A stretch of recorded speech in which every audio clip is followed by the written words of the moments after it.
is early morning clients done. Yeah, early start today, another sort of 6 AM, but I'm away to Croatia on Thursday. So getting the clients in, make sure they get the sessions done, catching up with them. I now, weighed in this morning actually, 86.5 kilos. That means my average is down. I've been dropping sort of 0.4-ish kilos, and a couple of people have mentioned my face is a bit slimmer, but I don't know. I feel leaner, but am I getting leaner? Am I building muscle? Who knows? You play mind games sometimes when you're prepping yourself. But now it is off for my usual. I'm gonna go to Ozone today for some coffee. Quite fancy a nice one.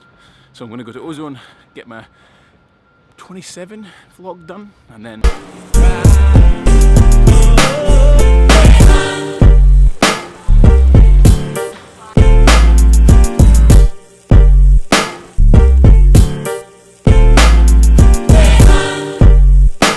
so that is morning emails and uploading all done. I don't have any carbs on one of my main sort of chicken, rice and broccoli meals, so what I'm going to do is pop to Tesco's and I'm going to show you what I have.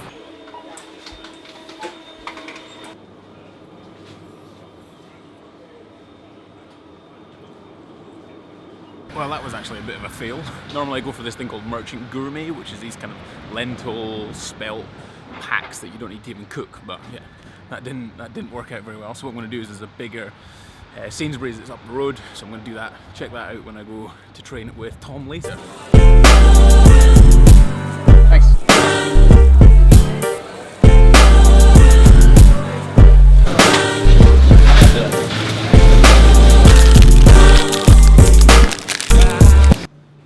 So after a strategic Diet Coke, I was a little bit hungry. It's now gym time at W10. I've got upper body session with Tommy Hamilton. Oh, if you can see him. Hiya! So coffee, a little bit of ramen trees because I'm quite hungry today. I've been up early, but yeah, let's get cracking.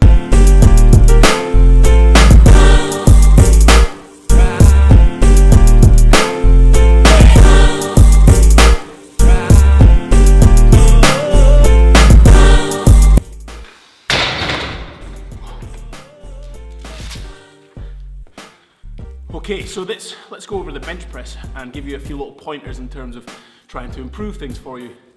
Let's play a main focus today on the feet. Now, a lot of people, you see them dancing around and moving around quite a lot. What I want you to try and do is anchor your feet to the floor and keep them there. So push them down as hard as you can. This should help you get more tension through your hamstrings, through your glutes, and it may even transfer up to your upper back and your lats to help you push more weight. The other thing that you can do when you're pushing down, try and think about pushing away from your toes and driving as hard as you can. That'll keep a nice rigid structure on the bench, nice and solid setup, and it should help you increase your bench press.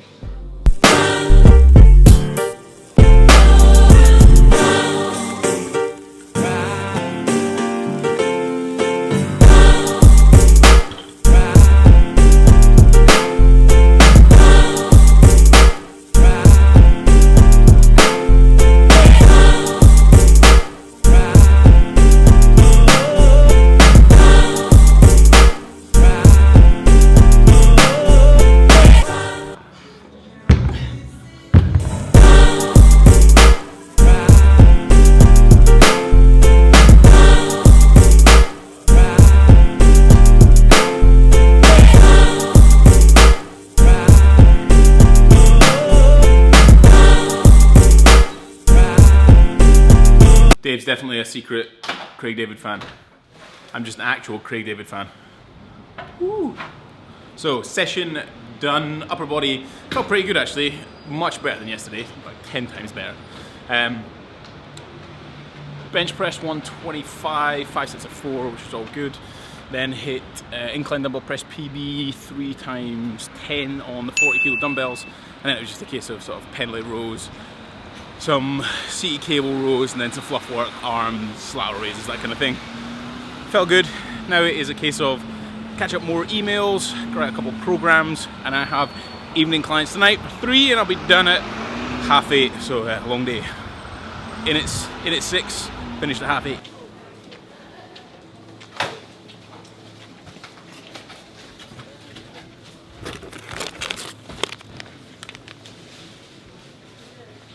So I actually managed to find what the hell I was looking for. They are the merchant gourmet things. They come in spelt, and they've got like quinoa mix thing that I got, which is actually really good, really easy. I'll have half a packet, add it to the chicken I've had.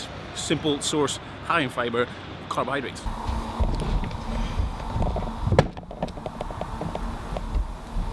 Right, it is question time. I think my camera's gonna fall over.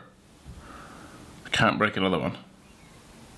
Okay, first question comes from Matt Longbeard. He asks, when on lower calories, what are your preferred carb sources for satiety levels? So my preferred sources are certainly green vegetables. They have a low calorie content. There are carbs in them, and you can get a lot of volume added to a meal. So it's really, really easy to do.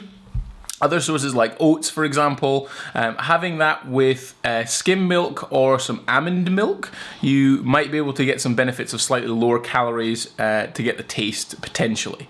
Some people might squawk at the fact that I've just said skimmed milk, but that again depends on the type of level of calories you have and what stage you are in prep. Next question comes from David Purvis. He asks, do you use deloads? I do use deloads. I have one coming up based on a holiday that I'm going on. Do I use them that frequently? Not really. How frequently do I use them with clients? It just depends on when a client kind of comes back to me with a lot of complaints. So if they're feeling really tired, if they're feeling lethargic, if they're struggling in the gym, or there's maybe some issues going on. I do have sort of scheduled deloads, sort of post high intensity workouts, or sort of strength phases that I'll work through with them. But for me personally, bodybuilding style training at the moment, it's not necessarily high intensity, it's not stressing me out too much, I'm getting plenty of sleep, I don't feel too bad. So I don't tend to deload very often, just because I feel fine training, I'm making progress and all as well. David also asks, are you at Body Power this weekend? I'm not this weekend. I do have a ticket, so I feel a bit cheeky, but I'm not going. I have a holiday. I was going to attend on the Friday, but I am on holiday. So no, I won't be at Body Power. I won't have my Gymshark t-shirt on. Or my Shred sponsorship. Okay, next one. Alan Gibson. He's got a couple of questions. Cheeky. Will you stay on the upper-lower protocol, or will it change more specific training as you get closer to the comp? To be honest, it won't change too much. In terms of an upper-lower split, I am on sort of 5 days of training, so it's 2 upper, 2 lower, and a shoulders and arms, or a weak body part sort of circuit.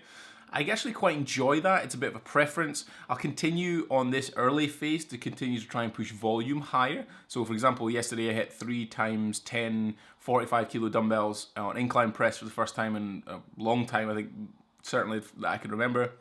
So I'll just continue to push volume higher. I'll continue to monitor performance on things like bench press, squat, and deadlift as a good indicators, and then I'll continue to do that. Will I change the program? Maybe. I have something sort of scheduled out, but it still remains the upper-lower sort of split, and I'll continue to add in that kind of fluff work or the sort of kind of weak body part stuff. Also, I seen in a blog your macro split was 180 protein, 300 carbs, and I think 80 fat. Do you have different targets for non and training days? I don't have different targets. I currently have a linear intake, so 7 days a week I stick to exactly the same intake, no change. The reason behind that is simply it makes it easier for me to track currently. I may, when I come back from holiday, have a slightly higher deficit through the week, and then incorporate once or twice a week. Okay, next question comes from Stephen Kevan. What's the maximum intake of protein in one meal before it's not effective? Not effective, you're probably hitting sort of leucine thresholds, or when you want to look at that. Between 30 and 40 grams of protein, depending on your body weight, will likely be absolutely enough.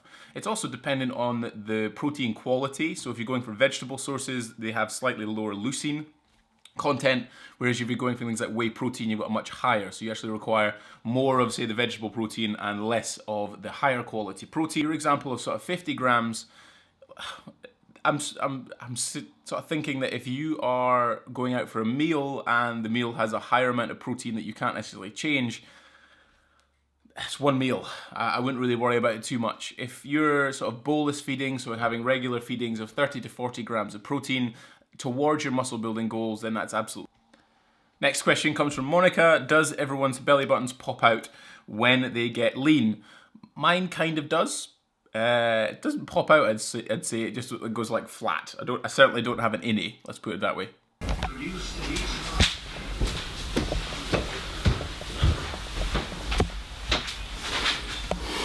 So, you guessed it, macro filling time, some jam and 3 rice cakes. Well, 30 grams of jam to be exact. So that's my macro filler. Long day today. It's now 20 to 9. I've been up since 4. 20 odd thousand steps hit, macros bang on, which is really nice. Yeah, just one of those usual days, busy day, long day. As I'm away on Thursday to Croatia, it's making sure I get all my clients are seen to and happy, and that just means longer days, squeezing in numbers, squeezing in appointments, and then also usual Monday sort of check-in stuff with all online clients. So yeah, episode 28 now, so that is literally 4 weeks straight of vlogging. Awesome, really, really pleased, and yeah, thanks for all the sort of PMs and emails and everything when you're saying how much you're enjoying these vlogs, so big thumbs up. Yeah, so episode 28,